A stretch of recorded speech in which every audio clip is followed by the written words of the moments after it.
Olá pessoal, tudo bem? Eu sou a Erika do canal Simbora Viajar e no vídeo de hoje eu vou falar um pouquinho sobre o Epcot, esse parque maravilhoso que significa Experimental Prototype of Tomorrow e que ele é um parque diferente do que se espera num parque, mas ele é incrível. E caso você ainda não tenha visto, já tem vídeo lá no canal falando do Magic Kingdom, já tem dicas gerais sobre os parques, sobre o que tu precisa saber antes de vir pra cá, falando sobre os ingressos, falando sobre seguro, falando sobre transporte, enfim, tudo o que precisa saber. E nesse vídeo são dicas mais gerais do Epcot.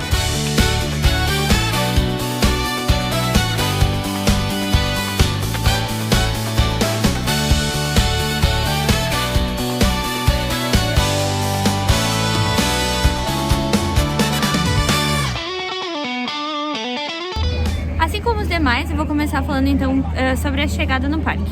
Logo que tu chega, tu já estaciona o carro e a entrada é bem pertinho, então tu consegue ir e voltar, tanto que a gente estava com pouca roupa e a gente voltou pro carro para buscar a roupa e é bem tranquilo. Então, chegando, se organizando para chegar um pouquinho antes da entrada da abertura do parque, tu estaciona e já desce assim, já entra.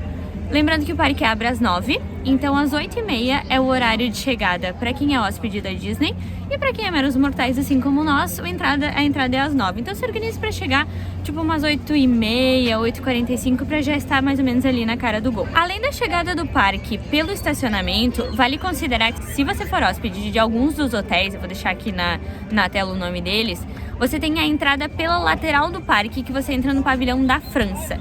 E aí essa entrada ela é feita pelo Skyliner, que é aquele bondinho que passa pela lateral do Epcot. E aí você já chega no pavilhão da França e aí talvez, se você for um desses hóspedes dessas categorias aqui, de repente vale mais a pena você começar já pela Remy, porque você já vai chegar ali. Então ao invés de dar toda a volta e ir até a Guardiões da Galáxia, de repente seja uma opção começar por ali, considerando essa entrada. Lembrando que essa entrada também, ela dá pro Disney Boardwalk, que é tipo como se fosse uma passarela, assim, que tem restaurantes e tal. Então, principalmente quem for hóspede, quando for sair por ali, vale dar uma passada, de repente, pra jantar em algum lugar por ali. E é bem legal o espaço. Acho que vale super dar uma passadinha se você tiver tempo. E como é que funciona a divisão do parque? Então, o parque é basicamente dividido entre ali na entrada, onde fica a bola mesmo, quando tu chega, e o World Showcase, que é onde ficam os pavilhões com todos os países, que é uma experiência, por isso que o Epcot é diferente, que é justamente para ti ir passeando, conhecendo vários lugares do mundo. Então ele é simplesmente incrível, principalmente por causa desse lugar. Falando um pouquinho da rota do parque antes de falar das atrações, então. Se você for hóspede da Disney, é sempre indicado chegar para Early Theme Park Entry, que é 8h30, 30 minutos antes da abertura do parque. E aí você seguir para a atração mais concorrida, que é a Guardiões da Galáxia. Não adianta, ela é uma atração nova, ela gera as maiores filas no parque. Então assim que você chegar, você já se direciona para lá. Se você não for hóspede da Disney e você chegar relativamente cedo, assim que o parque abrir, você pode dar uma olhada nas duas atrações que vão ter mais fila também, que é a Remy, que é a do Ratatouille, e a Frozen. E aí, de repente, comer pelas beiradas, ou seja, fazer uma delas ou as duas para não pegar com tanta fila, 20, 30 minutos, super vale a pena dar uma corridinha para elas e fazer isso. Ou então, já ir para Guardiões da Galáxia e tentar já pegar ela de início, sem tanta fila, e aí depois ir fazendo as outras. Mas eu acho que o mais indicado realmente é começar por essas outras duas e depois aceitar que você vai pegar um pouco de fila no Guardiões da Galáxia, porque você vai já chegar e já vai estar com 60, 70 minutos. Isso não adianta, porque todos os hóspedes da Disney já vão chegar e já vão ir para ela, então ela já vai ter fila. Falando agora da Lightning Lane, então como é que funciona? Que é aquele fura-filas, já deixei explicado no vídeo de dicas gerais, caso não tenha assistido já volta lá. Mas falando da Lightning Lane Single Pass, cara, um pássaro acabou de fazer cocô em mim agora, eu não acredito nisso. A atração Single Pass que tem aqui nesse parque, então é a do Guardiões da Galáxia, já a Multipass vale você conferir no aplicativo. Só lembrando que para quem não é hóspede da Disney, tem que entrar às 7 horas da manhã no dia, então, de uso do parque para fazer a sua reserva e garantir sua Lightning Lane. Mas como eu já falei, tá tudo explicadinho lá no outro vídeo sobre as dicas gerais.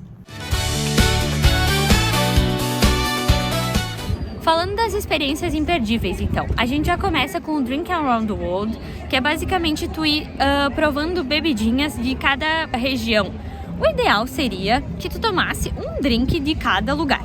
Só que os drinks são relativamente pequenos, porque a Disney tenta dar uma controlada para que não tenha nenhuma pessoa que saia cambaleando de bêbada.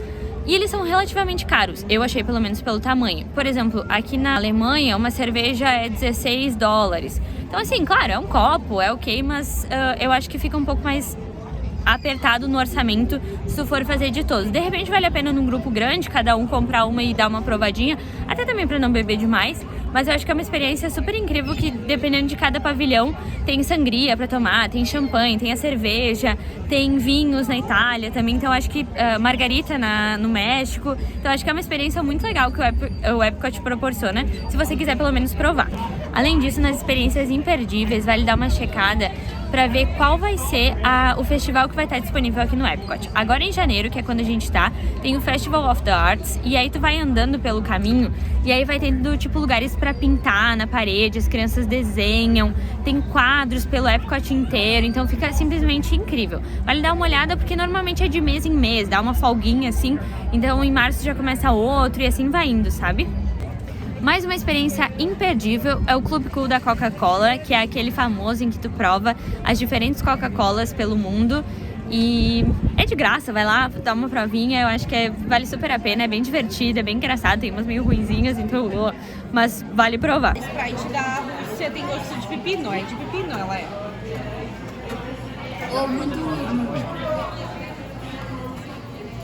E por fim, como se já não tivesse cheio de experiências imperdíveis nesse parque, ainda tem o passaporte do Epcot, que eu acho que é imprescindível, principalmente quando tu vem com criança, mas se tu for adulto também vale muito a pena, porque tu compra um passaporte, ele custa $22, se eu não me engano, e aí tu vai carimbando nos países.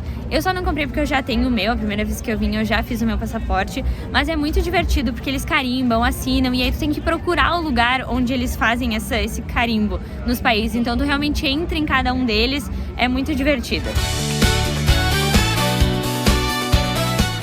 Falando um pouco da comida do Epcot, a vantagem do Epcot, justamente por causa dos pavilhões, é que acaba tendo muita variedade. Tipo no Marrocos, na Noruega, nesses lugares mais diferentões, tem comidas diferentes mesmo. Se você quiser ficar mais no básico, tem a Itália, tem o México, que é tacos, nachos. Então acaba tendo opções que agradam a todos os gostos. Isso eu acho que é uma das vantagens do Epcot, porque fome tu não vai passar. Aqui vale a pena provar várias coisas e eu acho isso ótimo desse parque. E mais uma dica aqui é comprar o refil da pipoca. O balde com a pipoca custa R$14,29. Você fica com o balde vazio e aí depois o refil é só R$2,49. Claro, tem que ficar carregando no parque, mas eu acho que vale super a pena, porque tu pode recarregar o refil em qualquer um dos parques. Falando então dos restaurantes, aqui no Epcot era uma experiência que a gente gostaria de ter, mas não vai estar rolando porque eu não consegui reserva, que é o Space 220, né? Seria em inglês o nome, mas que é um restaurante no espaço. Se você conseguir reserva pra ele, eu acho que tem que ir, porque ele é maravilhoso. É como se ele te levasse a 220 milhas da Terra, de distância da Terra, e aí você almoça ou janta no espaço. A janta é mais cara que o almoço, então se você quiser levar de repente em consideração ao almoçar, vale mais a pena. Mas se ainda assim você não quiser gastar tanto, tem o Space 220 Lounge. Que o que é isso? É um barzinho em que você não precisa comer, você pode só petiscar ou tomar alguma coisa, e aí você tem a experiência de estar nesse lugar, mas sem gastar tanto.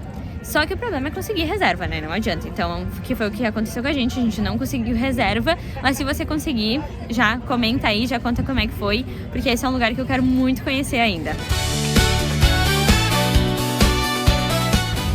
Por fim, então, agora quais são as atrações imperdíveis?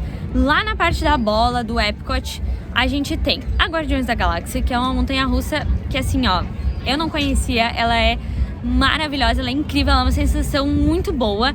Ela é mais radical, sim, mas eu acho que vale super a visita. O carrinho gira, é uma coisa assim, não tem looping, ela é uma montanha-russa mais rápida, mas não tem looping, tu vai no carrinho sentadinho, bonitinho. Mas eu acho que é, sério, tu precisa ir pelo menos uma vez. Eu iria infinitas vezes, o problema é a fila gigantesca, mas ela é maravilhosa. A fila inteira já é uma atração, mas a atração em si, ela é imperdível.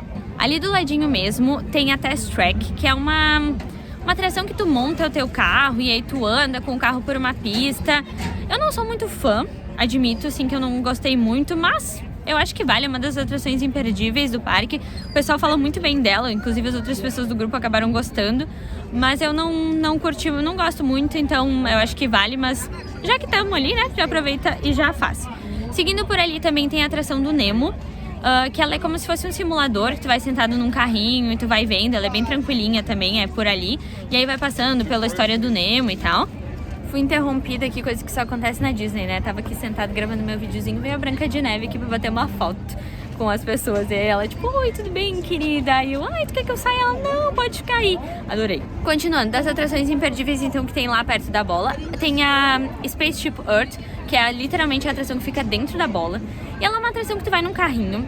Ela basicamente conta a história do mundo, desde a explosão do Big Bang, aí vai contando da formação da escrita, enfim, vai chegando até a descoberta do telefone, depois da internet. E aí depois tu meio que monta como seria o teu futuro ideal. Ela é uma atração meio ok, assim, se tu for logo depois do almoço, talvez ela dê um soninho. Mas eu acho que dentro da bola do Epcot, eu acho que ela é meio imperdível meio que por isso, assim. Mas ela não tem nada de uau, sabe? Por fim, ali, ainda na bola, a gente tem o Soarin'. O Soarin' é uma atração que eu amo de paixão. É um simulador que tu vai como se tu estivesse numa asa delta voando pelo mundo. Então tu passa nos principais pontos turísticos do mundo. Então a gente passa pelas cataratas do Niágara, pela muralha da China. E aí tu vai voando, assim, é muito incrível, eu acho muito legal. Eu acho que uma fila muito grande não vale tanto a pena, porque ela normalmente tem umas filas mais baixas, 30, 40 minutos. Então se você conseguir com uma fila mais baixa é melhor, mas se não, não deixe de ir, porque ela é simplesmente incrível. E saindo aqui da atração do Nemo, eu me lembrei que tem a outra atração, que é o Turtle Talk, que é aquela atração em que tu senta e tu fica conversando com o Crash, a tartaruga do Nemo. Só que é uma atração que, querendo ou não, depende tu saber falar inglês. Então, veja o seu grupo. Se o seu grupo fala inglês, se interessa, é bem divertido. E quase no fim do dia, eu já tava completamente esquecendo desse lugar que é imperdível, que é a área da Moana. Ele é maravilhoso. E assim, venha de dia, óbvio, mas também venha à noite, porque fica muito bonitinho. Não tem nada de atração, é só uma areazinha da Moana mesmo. E tem várias coisinhas de água aqui. Então, claro, no verão dá para as crianças se molharem, enfim. E aí tem uma área que tu vai lá, tu bota a mão e aí a água sobe com a tua mão. Tá bem divertidinho e é bonito porque é a ambientação da Moana.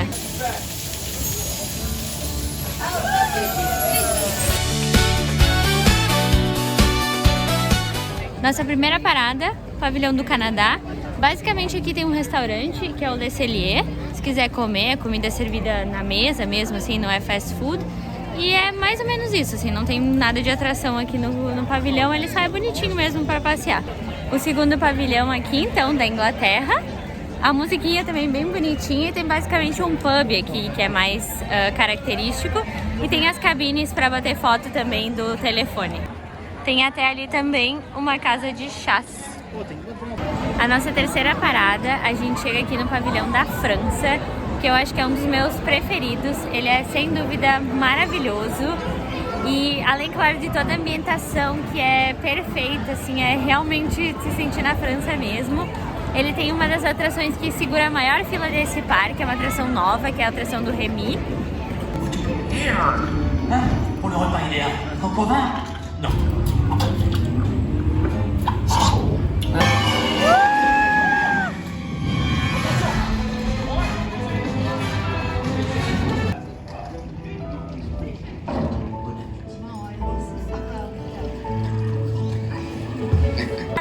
Outra experiência imperdível que eu acho que você tem que provar aqui, que é um sorvete que eles fazem, que é bem na sorveteria aqui da França mesmo, que eles colocam no meio do pão e esquentam na chapa. Então acho que essas são as duas coisas imperdíveis que você tem pra fazer aqui.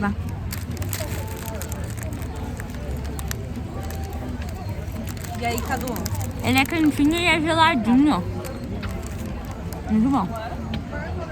Além, é claro, de provar o drinkzinho daqui, é champanhe, enfim. Tem um barzinho bem na frente ali que dá pra tomar sua bebidinha. Mais uma parada, a gente chegou aqui no pavilhão do Marrocos. Aqui tem, basicamente, além de comidas, café, tem um restaurante também. Dá pra fazer aquela tatuagem de rena na mão, $25 por pessoa. E também tem a famosa sangria aqui do Drinking Around the World. Nos outros eu acabei não olhando muito bem o que tinha de drinks, mas esse eu vi que era sangria. Mais uma parada, o pavilhão do Japão. Aqui também praticamente só tem comida. A gente acabou comendo um combinho de sushi, mas eu vi que é bem famoso, tipo um donut de sushi que o pessoal compra. E aqui também tem a lojinha com as coisas famosas, né? Principalmente orientais, assim. Então tem coisa do Pokémon, tem hashi, tem comidinhas, enfim. Acho que vale super a visita ali na lojinha porque tem bastante opção. Bem no meião aqui, bem na frente da bola, tem os Estados Unidos da América. Aqui tem o famoso funnel cake, que é um doce que tem que ser provado. Já fica a dica se você achar. Passando da metade, então, que era ali nos Estados Unidos, a gente chega agora na Itália. A vantagem aqui da Itália, apesar de também não ter atrações, é que aqui é um lugar que tu, querendo ou não, acha comida bem tranquilo, porque eu tenho o básico, né? Tu acha massa, acha pizza, acha gelato, tem uma gelateria. E aqui tem o Aperol e tem o limoncello também, das bebidinhas do Drink on the World. Então acho que vale bastante a pena parar por aqui. E de repente, se você não quiser provar coisas muito diferentes, eu acho que essa é uma boa pedida tanto para almoço quanto para janta. E o mais legal daqui é que ela é ambientada na Piazza São Marcos de Veneza. Então, quando tu vai, assim, tu entra, assim, muito legal, juro. Adorei esse pavilhão também, ele é muito bonito. Mais uma parada, quase terminando. Chegamos aqui no pavilhão da Alemanha. E aqui, acho que as duas coisas principais é, primeiro, uma lojinha com tudo de caramelo que tem pipoca de caramelo, aquelas balinhas de caramelo bem famosas, que são uma delícia. O cheiro dessa loja é incrível, então pelo menos dê uma passadinha por aqui, de repente comprar a tua pipoca pro show depois. E tomar uma cervejinha, né? Que na Alemanha acho que faz parte. Só que pelo que eu tava olhando, a cerveja é meio quente, né? E aí é o rolê da Alemanha, né? A cerveja não vem gelada. Eu tava olhando os copos das pessoas, ela parece... Tipo, não é que nem a nossa que vem trincando, sabe? Mas vale testar. Mais um pavilhão da China. Ele é bem bonito, bem ambientado. Basicamente tem comidinhas também, não tem nenhuma atração, não tem nada imperdível. Mas aqui que eu achei, tem o Bubble Tea, que era uma coisa que eu tinha muita saudade de provar, que é um chá que vem tipo com umas bolinhas dentro e tu morde e elas explodem. É muito bom, sério, tem que provar um Bubble Tea, ele é incrível. Pro último pavilhão, então a gente chega aqui no pavilhão da Noruega, que aqui é onde tem a atração do Frozen. E aqui também tem um encontro com a Anna e com a Elsa. Ambos tendem a ter uma filinha grande, enquanto que a Anna e com a Elsa, por exemplo, agora tá com 40 minutos e a Frozen Ever After tá com 50. Então são filas relativamente iguais, assim. Mas vale super a pena, ainda mais bater foto com as duas princesas.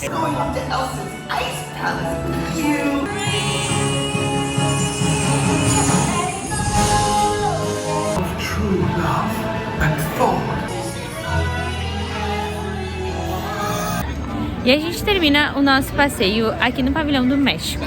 A parte principal é ali na Chichén Itzá, que é a pirâmide ali, e tu entra e ela é como se fosse um lugar à noite, assim, ela é totalmente escura, assim, eles recriaram como se fosse uma cidade no México, só que à noite é muito legal, é muito bonito. Tem um restaurante ali dentro, mas também tem lojinhas, tem várias coisas que dá pra ir ver ali. E eu acho que o imperdível aqui, além de, claro, da margarita que tem que tomar, né? É o taco e o nachos, enfim, comer guacamole, que vai ser a nossa janta hoje. Eu acho que vale super a pena se tem a barraquinha fora, então tu não precisa ir no restaurante que é table service, tu pode ir no fast food ali mesmo, então tu pega e sai sem ter que pagar o serviço de garçom. E eu acho que do México era isso, e do World Showcase. É uma experiência imperdível aqui no México, no Epcot, desculpa. Eu amo toda essa ambientação que eles criaram aqui. E se puder passar por todos os países, vale super a pena. E para terminar o nosso dia aqui no Epcot, a gente está esperando o show de fogos aqui no World Showcase. Ele acontece bem ali no meio do laguinho, ele é um show de fogos diferente do show do Magic Kingdom, porque no Magic Kingdom ele acontece no castelo, e aqui não, ele é com, além dos fogos, ele tem as águas dançantes e tal, então é uma proposta diferente. Acontece também um pouquinho antes do parque fechar, então vale você conferir direitinho no aplicativo quais são os horários. Mas ele é um show de fogos que eu considero imperdível, eu gosto muito desse show também.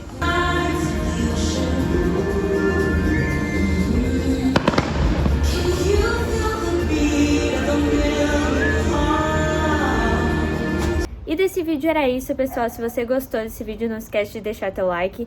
Não esquece de já se inscrever no canal também para ajudar a gente.